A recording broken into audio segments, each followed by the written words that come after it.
people who know me and those who listen to me probably know, like, I get annoyed real easily. Like, a lot of things in this world annoy me. This is true. I have been commonly referred to in life by many people who have known me as the Eeyore in the room, or the Grumpy, or the Squidward, and at this point I've kind of learned to accept it. But if there's one thing I find insipidly tripe, it's a creatively lazy person. You know, like Jar Jar Abrams comes to mind. I have made no secret of my contempt for him. He is. If I had to make a tier of the shit list I have, he would be at the top of people who I feel the most contempt for because of how lazy he is. He's not a storyteller. He's a fanboy who writes fan fiction in film form, or at least that's what it comes off as sometimes. And that seems to be what Hollywood is now. And actually, it seems like a lot of creatives have gotten that way. Like, I would call this the Abrams effect, but that's giving more credit to him than he honestly deserves. The man is cancer at best. Like, and also much like cancer, he reminds me of something I once heard about Nietzsche when I was watching a guy talk about Nietzsche in reference to a hatred of weakness, dishonesty. Like, but anyway. And what I mean by laziness and how it's become kind of emblematic is, think of Bethesda, for example. Another thing I love to shit on the regular, but for a more petty reason. But when I play Fallout 3 and some other games, I think they were lazy in certain respects. And back then, that probably would have made them stand out for all I know. But now, it's the fucking norm. I mean, think about it. Every time we play a game or hear about one, it's always, if it doesn't have the identity politics bullshit, it has a blatant nod or outright theft of something to use in their own story. Like, ever since Game of Thrones came out, everyone and their mother has been trying to emulate Game of Thrones. Ever since Watchmen, everyone and their mother has been trying to emulate Watchmen, which that is actually way more annoying, especially when these douchebags try to do it with a story that's about an actual fucking hero. Like, for God's sakes, you cretins. I know you're soulless, but some of us actually like to hope. Some of us dare to have hope that the world is not as dark of a place as we sometimes think it is. And that's kind of how I would describe it, as just, these fuckers do this thing, and they don't even try to make it their own.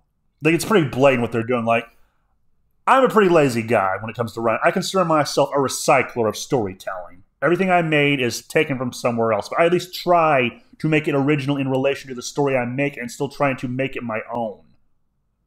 And I don't mean like you're adapting something and making your own. No, that's bullshit. The only time that has ever worked in a way that I thought was at least commendable was with the recent Elric and Mel DeBenet comics. And that was mainly because the person writing it and working on it with Michael Moorcock, who made it his own, he was still trying to make it work in relation to Elric and the story that Michael Moorcock wanted, and to still have it fit. They don't even try to make it fit. Like, you see this in the way they do this with either they take ideas from politics or other works, and they don't even try to make it fit or make it unique to the story. They make it just, I don't know, just enough to where it doesn't look blow for blow like the previous. They try to make their A not look too much like the A they were copying. Like, I hate to break it to you shit stains, but A is still thing A, and thing B is still thing B. Doesn't matter how much you try to dress it up. And I just found this annoying because it smacks of dishonesty. Because when people call them out on this, or how they've been doing the same shit, like the female protagonist shit, which, funny enough, a couple decades ago, if you had a female protagonist, you probably wouldn't have noticed. It was like, oh, a film with a female lead. Okay, fuck it, let's watch it. Like, there were probably more than a few people who would watch that. Me, I kind of stopped watching movies for the most part until I still watched movies, but I occasionally did it less and less. Like, I haven't been to a movie theater since 2013, I think, when Red 2 came out. I haven't been to a theater in a decade. Which, that still amazes me. That still astounds me, but that's beside the point. They do this shit, like Jar Jar Abrams does, and then they act like when you criticize them, well, I don't want your money anyway. Like, and this goes back to the video I was watching about Nietzsche. The guy in the video referenced a book about like a kind of a short story about a guy who is talking to a woman who she believes her lover has abandoned her, and she is in the process of almost leaving with the protagonist and loving him. But then at the last minute, her lover does come back. She leaves with him, and the protagonist then tries to just say, "Well, oh well, she's happy. I'm fine with that." But it's pretty obvious that he's just trying to cope. Like this is all copium. Like this is all to him what the Lost Cause was to the Confederates. It's Confederate cope at best, in the more generous of terms, and it's dishonest. That's the thing that annoys me is if you were going to say something that is blatantly stupid, at least don't be dishonest. Because then, much like J.J. Abrams, I would describe you the same way Altair described a traitor in Assassin's Creed Brotherhood. You are doubly wretched because you are living a lie. Like, you don't even try to do your own thing. You just, like, and we know why this is. They will never do anything original now because, one, I'm pretty sure the studios don't want that, or some of them don't. They want just a already surefire way to make money, and they're not going to take a chance. Okay, you could have gone indie, but you didn't. And also, some of you fuckers like Jar Jar Abrams, I'm willing to bet money you've only gotten as far as you did because people like Spielberg gave you a leg up through nepotism. But that's just my personal view of it. They don't even try to do that. Like I'm a big fan of mythology. Now, some people get annoyed when you veer away from the source material. I kind of am in that crowd, but I'm also of the mind of you can do that in a way that is at least kind of cool. Like, this is one of the things I love about Fate. Lots of characters in that franchise are from mythology and history. Albeit an alternative version of history, but that's beside the point. And they still keep these key things about those characters from mythology. Mordred and Gilgamesh are good examples. Mordred's thing is she is in some way connected to King Arthur. She is a member of the Round Table and also a woman technically, but that's more of an invention of the anime. And although there is a male version of Mordred in that franchise, but he's like a yandere type of son. But anyway, and ultimately betrays King Arthur. Now, these three key things about Mordred are kept, but they still twist it to where Mordred is not only a girl, but she actually she did not hate Arthur. She felt no resentment towards her sire or other mother, because in that version, Arthur is a woman named Artoria, and her sister Morgan Le Fay seduced her when she was in a quasi-male state because of some of the... It's real weird. You have to look this up for yourself to probably get the full context. I cannot explain this properly. Point is, she was conceived made into a homunculi, which only would have lasted 15 years or so, because those things only have a short lifespan for the most part. But she felt no ill will towards Arthur till after she learned she was actually Arthur's son, or, well, technically daughter, but she always says son, or heir. And then when she went to tell Arthur this, she was disregarded. Her heart was broke. Like, basically, imagine you have this person you look up to. Sheesh. You never knew your biological parent was, other than that one you've been around. Then you find out who that person is, and you go to tell them, and they immediately reject you. Imagine how soul-crushing that must have felt. That broke her, and that made her lash out to say, "I will destroy everything you have built." Now, that is not one-for-one what Mordred was like in the mythology, which I know this is a bit like saying water's wet or the sky is blue, but also those may or may not be the result of the human mind's perception, but that's beside the point. But these deviate from the main canon of what Mordred was, even in his, at least in the most original form of what he was originally like. Because let's be honest, I consider a lot of mythology, especially Arthurian mythology, somewhat fanficky. Because if you're taking something that's already been established and doing your own thing with it, well, then the Arthurian mythology is that to a degree. Because the original mention of Mordred and Arthur is very vague. All it says is they fell. All it says is King Arthur and Mordred fell, or Madrout. Says they fell in battle. There was strife in Callan and Ireland, and that was it. But in the first version we have of Mordred as a character, he was either a nephew of Arthur's or just some knight who got ambitious. So that deviates greatly from... Now, later versions did change to where, like, he was Arthur's nephew, and Also, Arthur did technically almost get him killed as a baby because he had every baby that was born on May Day put on a boat to be shipped off to France, and then that ship sank, and he was the only baby that survived. But anyway, um, but Mordred in Fate, she deviates immensely from this, and the set, and she is a special kind of tragedy. She is someone who had her heart broken by her parents, and this caused her to. I'm not saying that makes what she did right. Her bringing the downfall of the Round Table was not a good thing, but at the same time, she's human. She was not actually 15 when because she aged rapidly, because that's what homunculi do. So a lot of emotional process that you and I go through, she had to go through at a rapid pace, from what I remember. So the point is, in the context, some of what she did is, at the very least, you can sympathize with how she got to that point. But now, compare this to, say, anything else that's been done with. Oh, I should also with Gilgamesh. Actually, quick side note: with Gilgamesh, it was somewhat similar to where there are lots of holes in the Epic of Gilgamesh because we don't have all of it. Like my friend Ossio had this good joke. Anyone who says Berserk takes forever to get an update, Gilgamesh has that beat. Like there's still bits we still don't know, like why he was being nice to Ishtar in one version. But so there are some gaps that the Fate was allowed to mess with. Like they could explain that Enkidu actually did know his name was Shamat, the beast that he and Gilgamesh eventually killed.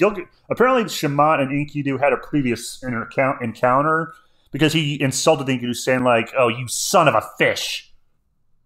I'm just going to assume in the context of the time that was a biting insult, but anyway. And also, it showed that Gilgamesh was kind of an asshole because he was like, I think 2/3 god or 2/3 human. Like, so at least a piece of him was Mongol, so he was a bit hypocritical with that bit, but that made him sort of feel alien with humans or something like that. It's hard to remember, but my point is, when the creators of Fate did all this, they still tried to take this character and make it unique to the story, and in a way that still felt natural in relation to that story and the character, but still there was still this the bridge between the two. Now compare this to, say, Star Wars, for example. Now, admittedly, Star Wars is segregated from the canon of the EU, so all we have to go on is the stuff from like the movies, and technically the TV show, but most of the movies. So compare that to, say, Luke in The Last Jedi, and I know this is a Rian Johnson movie, but just kind of bear with me. Rian Johnson did his own thing, more or less gave zero fucks to the canon, although going back to Bayman Ossio, he has told me he did get one thing right when he was doing this about like if I remember correctly, it was like the spirit of what the Jedi is supposed to be about. I think he told me he got that right. Okay. But he fucked up Luke. He fucked up Luke as a character because in the movies, Luke is the most optimistic and hopeful person who never gives up on. He never gave up on his father, for God's sake. One of the most evil men at the time. Well, I take it back. Not even evil, just broken. The most evil person at the time was Palpatine, who, as far as I'm concerned, is a cross between the devil and George Soros of Star Wars. But anyway. He deviated immensely from what was already established.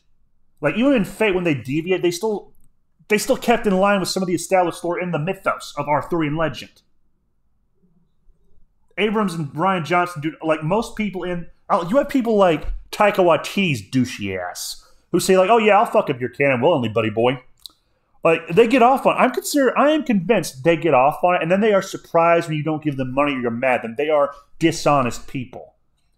Dishonest people can never be trusted. There's a reason why I don't like hypocrites. Especially people who, when you call them out on being a hypocrite, they don't care. Because their word is meaningless and as worthless as they are. And that is more or less why I feel contempt for Abrams, because ever since then, with Star Wars, he has done nothing but earn more and more acrimony. He has pushed the division in America. He says, like, enough of white comfort, which all I can say is, wait, you think only white people were enjoying these films, you douchebag? Fuck you. Fuck you and the high horse you rode in. Actually, you know what? Not the horse. The horse has a right to kick you into the ground for all I care. But, yeah. They do this. They get shocked And back to that point I said earlier about the guy who, when the woman left, he's trying to deal with copium.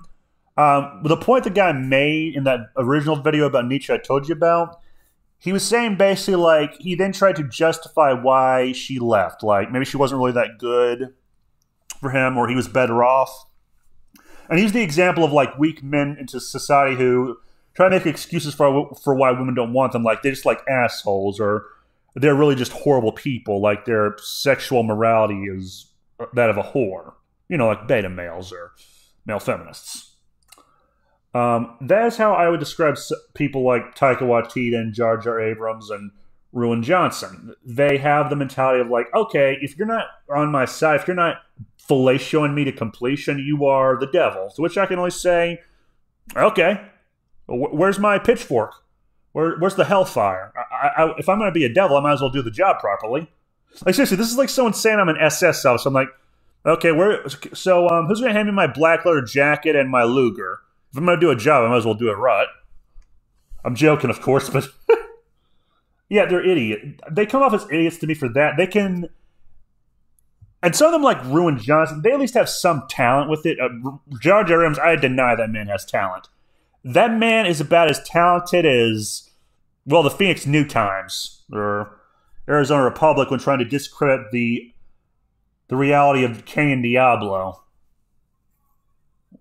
I mean, I have nothing else for this. That's all I can really say. Is just like they are disingenuous douche canoes and liars. They are hypocrites. They are shit stains. And honestly, one time someone asked, who's a celebrity that you think the public owes an apology to? I cited 3, but then I had a counter. Jar Jar Abrams owes the public an apology for merely existing and helping to fuck up the movies we watch now. Because everything now is lazy tripe. And they don't even try to hide it. They double and triple down and quadruple down like Parpalaki. And only he did it for a more depraved reason. And he did it in a more depraved way. But their way of doing it is depraved in another sense. Like, seriously, like, and they act so moral. Like, so moral that they are morally superior to the people criticizing them and calling who they are slandering as all these horrible names that have lost all meaning now because of their idiot asses. To which I'm going to say, like, no, you are not moral. You are what I would. Funny thing about these cunts, I would say they are more in line to be called an immoralist than even Nietzsche could be called. Like Nietzsche, he was not an immoral person, not fully. I do believe there was some level of a morality to him, like, or at the very least, he had a sense of principles he did believe in, and he did try to live by them. From what I know of the guy, these fuckers don't even like. These people are about as consistent as like. The joke I like to use is Michael J. Fox at the gun range. That's how consistent these fuckers are. And then they're going to act to you, me, and every normal schlub under the sun who actually works a 9 to 5, which actually I'm not in that category yet, but they do that. They treat you like that, and then they act like they are moral. Like, no, you are not morally superior. The devil has more moral superiority than you. And that's saying something. I mean, granted, the devil at least has a job, and he does it well, but... Well, I'm assuming, concerning some of the things I've heard about the devil I question, like the whole Paradise Lost shit, I sometimes think that's also fanfic, but I digress. And I think that's where I'm going to end the video. I just find it annoying how lazy everyone has gotten with movies and comics, too. Like, and just think, these fuckers are the ones saying, like, they are the way things should be. Like, no, motherfucker, you are not the way forward. You are not the way. Or whatever it was that was said about Jesus, where he's like, I am your salvation, or whatever. You are not the salvation of entertainment. You are the damnation of it. The perversion, the corruption, the blight.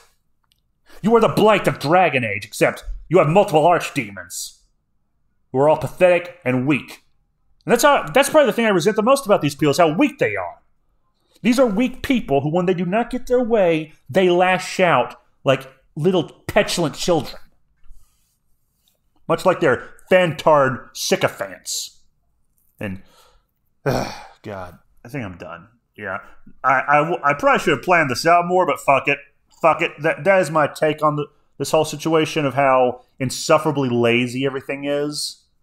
And I wish Hollywood the worst. Like, I say this all the time as a joke. And my friend Dan sometimes loves to kind of shit talk me as a joke, of where I'm like, Hollywood and the Bay Area is Sodom and Gomorrah, and I look forward to the day that God strikes it with fire, or at the very least it falls into the ocean, to which he then says, well, Nathan, I don't think that's happening because technically that would require God to give a shit. Sodom and Gomorrah had his interest. America doesn't have that. Crom, damn it. Crom, fucking damn it. And that is where I'm going to end the video. Have a nice day, and Yamiro Hid.